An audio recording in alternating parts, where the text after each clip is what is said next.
Welcome back to the sanctuary of insight that is whatever you need. We exist in a digital landscape often cluttered with superficial noise, but here, we deal in the currency of deeper truths and the intricate mechanics of the human heart, especially when those hearts beat under the relentless glare of the spotlight. Today, we are turning our analytical lens toward a phenomenon that transcended mere television programming. A narrative arc that bled from the script into reality, with such captivating force that it held millions hostage to speculation.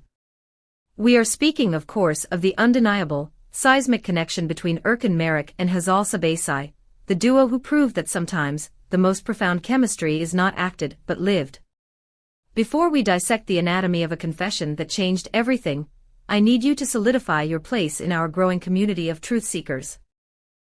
Press that subscribe button to ensure you never miss our deep dives, and ring the notification bell so you are the first to know when we unravel a new mystery. Furthermore, for those committed to supporting journalism that prioritizes dignity over drama, I implore you to click the Join button. Your membership is the fuel that allows us to tell these stories with the depth they deserve. Now settle in, as we explore the quiet thunder of Erkan Meriç's truth.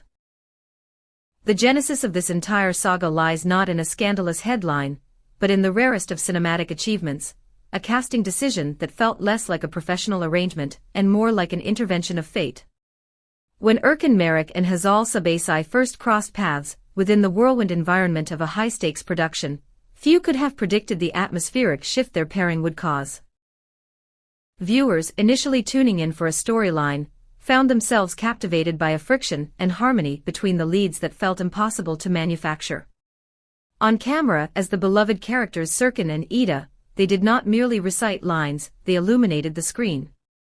The rhythmic banter, the glances laden with unspoken history, the dramatic standoffs that crackled with tension, and the eventual reconciliations that felt like a collective exhale for the audience. Fans fell hard, and they fell fast. It was the kind of on-screen magic that forces the viewer to question the boundary between the performance and the performer, leading inevitably to the question that always follows such intense sparks. Could the warmth we felt radiating through our screens be the flicker of something infinitely deeper? Social media, in its infinite capacity for obsession, certainly behaved as if the answer was an unequivocal yes. The digital landscape was flooded with shipping edits, intricate fan theories, and frame-by-frame analyses of behind-the-scenes footage. The names Erkan and Hazal became inextricably linked in trending conversations, a binary star system in the galaxy of Turkish entertainment. However, the machinery of modern fame is a double-edged sword. It magnifies adoration, but it also demands intrusive answers, pressing relentlessly against the glass of privacy. In the face of this digital tsunami, Erkan and Hazal initially chose a strategy of profound restraint. They kept their cards held tightly to their chests, navigating interviews with a gracious, careful politeness that was almost architectural in its design. They knew how to say a great deal without revealing anything of substance, praising each other's professional dedication, thanking the audience for their overwhelming love, and smiling enigmatically at the intensity of it all. Yet, if their calculated restraint was intended to dampen the fires of speculation, it ironically achieved the exact opposite effect. In the absence of concrete information, the guessing games grew exponentially louder. The paparazzi industry, sensing blood in the water, mobilized into a relentless pursuit, trailing them from the innocuous setting of a daytime cafe to the guarded entrances of production studios, documenting every arrival and departure in hopes of catching a slip-up. Media outlets, both domestic and international, made a competitive sport out of decoding the semiotics of their interactions. Every shared glance became a headline, every matching Instagram caption a declaration, and every coincidental presence in the same city proof of a grand conspiracy of love. A single shared frame, however innocent in context, had the power to send comment sections into a frenzy of validation. Then, amidst this cacophony of noise and flashing lights, came the moment that fundamentally altered the tonal frequency of the conversation. It was not delivered via a choreographed press conference with dramatic lighting, nor was it a spectacle reserved for a red carpet premiere. It was something significantly quieter, yet somehow, infinitely bigger in its impact. Whispers began to circulate through the industry that Urkin had stopped his careful dance around the subject. That he had, in his own characteristic, understated fashion, finally laid his feelings bare for the world to see. But this forces us to ask a critical question: what constitutes a confession from a man known for such disciplined guards over his private life? Is it merely 3 syllables spoken into a microphone under duress? Or is it the kind of statement that resonates with greater power precisely because it refuses theatricality and chooses naked truth instead? We must remember that the environment in which their bond was forged was a crucible ripe for genuine intimacy.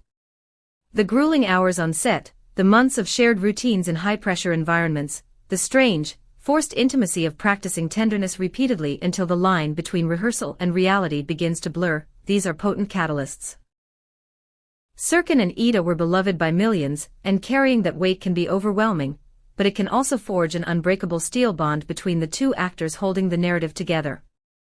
When you hold up a show of that magnitude, you lean on each other for survival, laughing uncontrollably on the exhausting days, celebrating quietly on the successful ones, finding a private rhythm that only the 2 of you truly understand.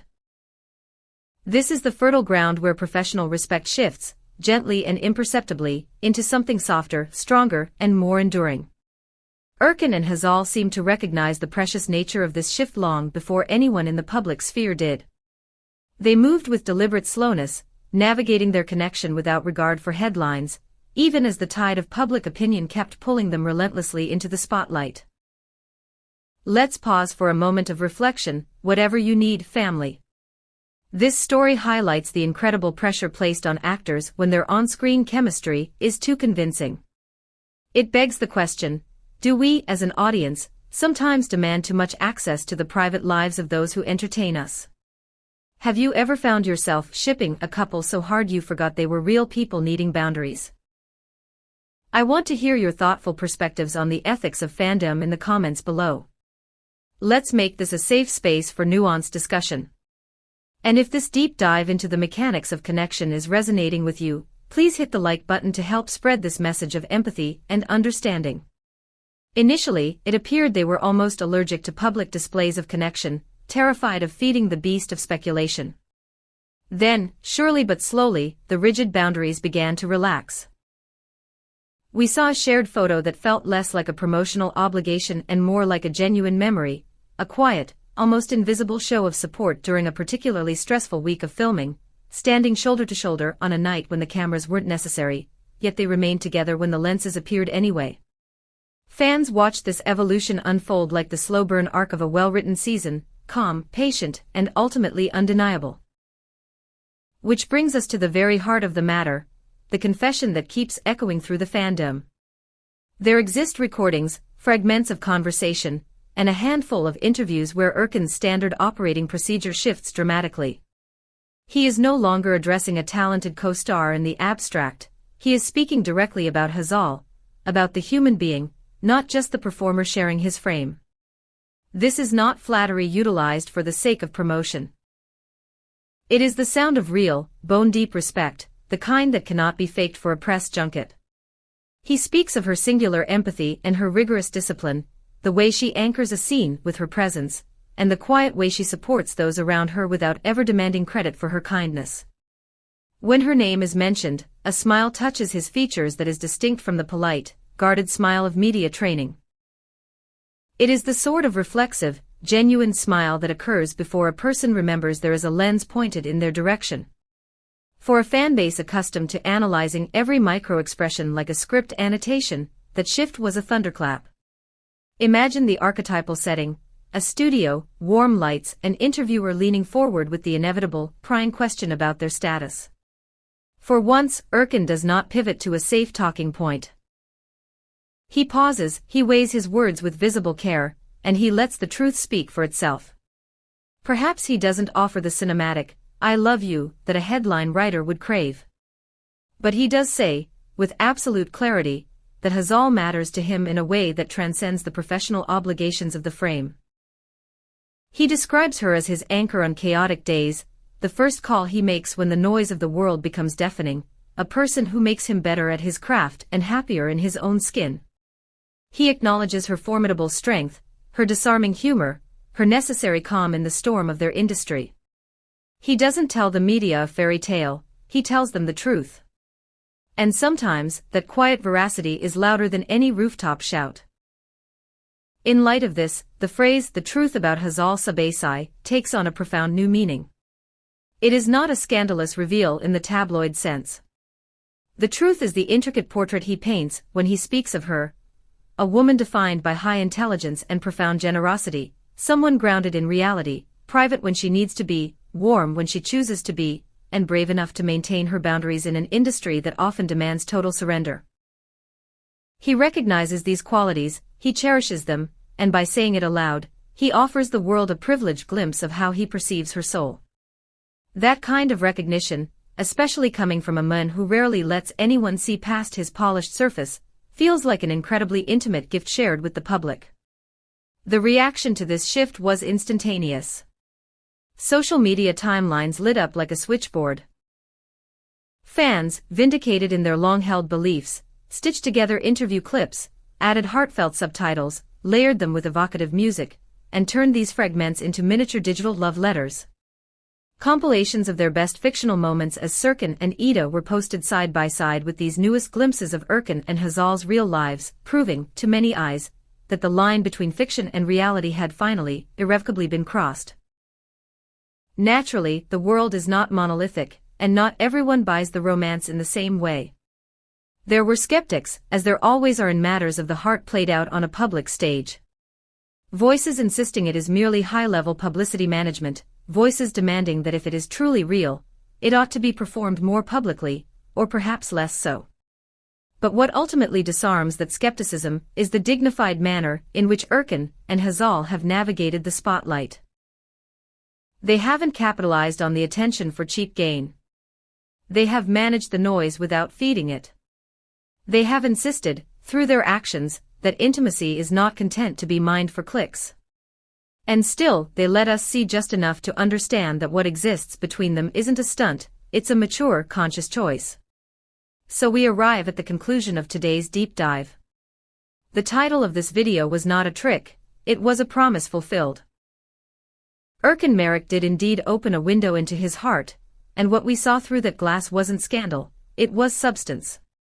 The truth about Hazal, as he tells it, is a portrait painted with respect and tenderness. The narrative that has taken hold is stubbornly wholesome. It is the story of two people who took a screen partnership that millions adored and carefully nurtured its real-life echo without letting the crowd write the script for them. Thank you for walking this journey of analysis with us on Whatever You Need. If Urkin's brave authenticity resonated with you, please share this video to elevate the conversation. Don't forget to subscribe, like, and if you value this depth, hit join to support honest storytelling. Until next time, may your own truths be spoken with quiet confidence.